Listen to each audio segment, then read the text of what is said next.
Hello guys, I am back for the second time because my mic was off. I must have touched it with my head. What a retard.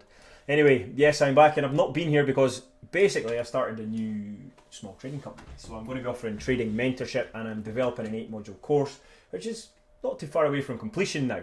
That is designed or aimed at anyone, really aimed at absolute beginners right through to somebody who's been trading for a while but can't quite nail consistency. It's a great wee course. It's taken all my knowledge and squeezed it into a simple little method we've called the North Point method. And as long as you stick to that, then you're going to have success with that. The difficulty is being super disciplined in terms of there's my entry, there's my invalidation, and I stick to that plan regardless of anything else, FOMO, what you're expecting, big moves, regardless.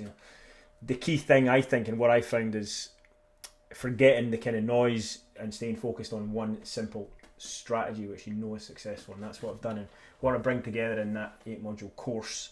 So yeah, also I'd like input on, do I change my YouTube channel to get rid of Timbo Trades or Tim Trades and just change it to North Point, or do I start a new one? Let me know what you think in the comments, guys, if I should do that. I mean, I've only got 100 subscribers, but who knows, I'd like your input. I've also got an Instagram channel, I'll put the link in the description, that's North Point Trading, and you can kind of follow the beginnings of that little company going forward. So I'll dive into the Bitcoin price action. Nothing's really happened technically, has it? Because I've been biased since August that we get a move down.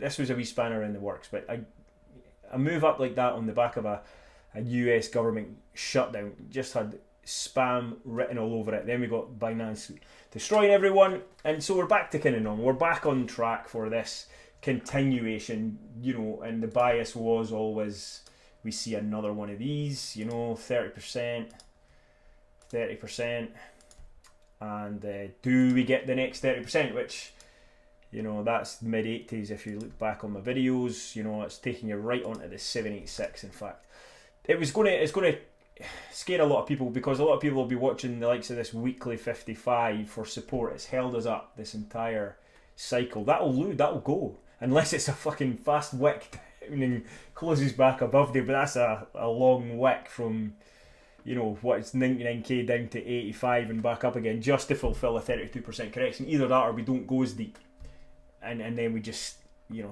kind of continue on the next ladder up or the next stair up the ladder.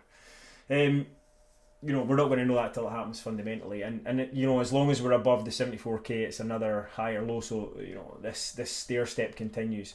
BTC not following a 4-year cycle, just maturing as an asset overall. Makes it tough if you're a holder. Makes it tough if you're not doing what I am, which is fundamentally just day trading, because holding something, particularly I'm thinking of alts, obviously it's not great. Bitcoin's fine. You can people have made money. People have maybe made a bit of money on some other alts, but it's not what we were all looking for. Obviously this 4-year cycle idea and the blow off tops are perhaps a thing of the past now, and we won't know that until it happens.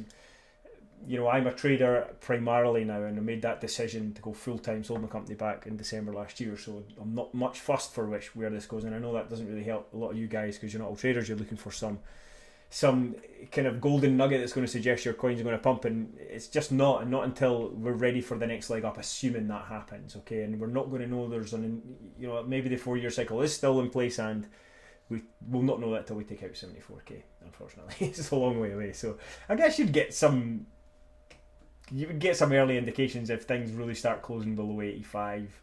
Even on a daily, I'd be starting to question, shit, maybe this is getting a bit too deep and a bit too prolonged and a bit too heavy to the downside. If we kind of get a flush down, it goes sideways for a wee bit, and then we start to show some upside like we've seen here, then all good. We just continue on the next rung, and that could happen into December or maybe at the start of next year.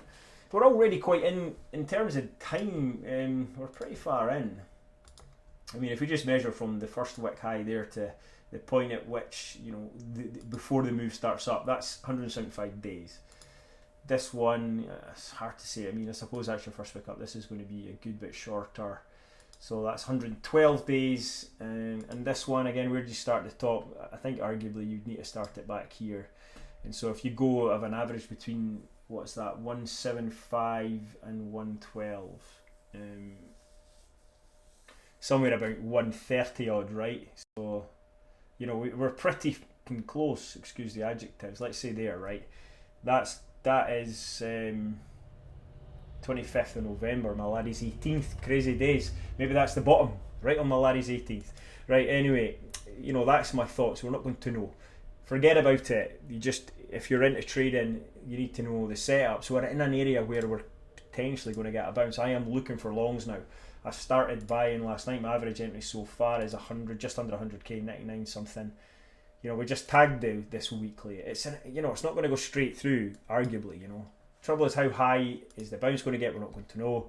I am only looking for, in the short term, 103, 600 region, and then I'm going to take my profit and just kind of observe for a little while. I don't think 106 is out of the question. You know, this bounce up here, I wonder where the 4 hour 55 is out of interest. Yeah, I mean, let's say it takes a wee bit of time. You could see this creep down here and you get a test of 106, no problem at all. That's still pretty fucking bearish, and you could easily dip again.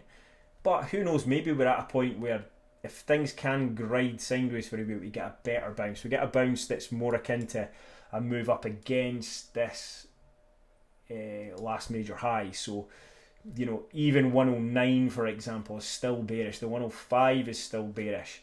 That's 112, you know.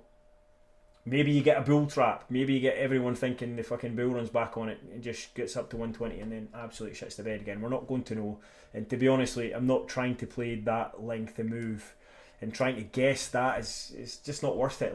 I look at the charts on a daily basis. I look for what's the most probable thing to go to happening after a big fucking move down like that. A small bounce is the most probable thing. It's just, don't get sucked into the kind of major fear in the background.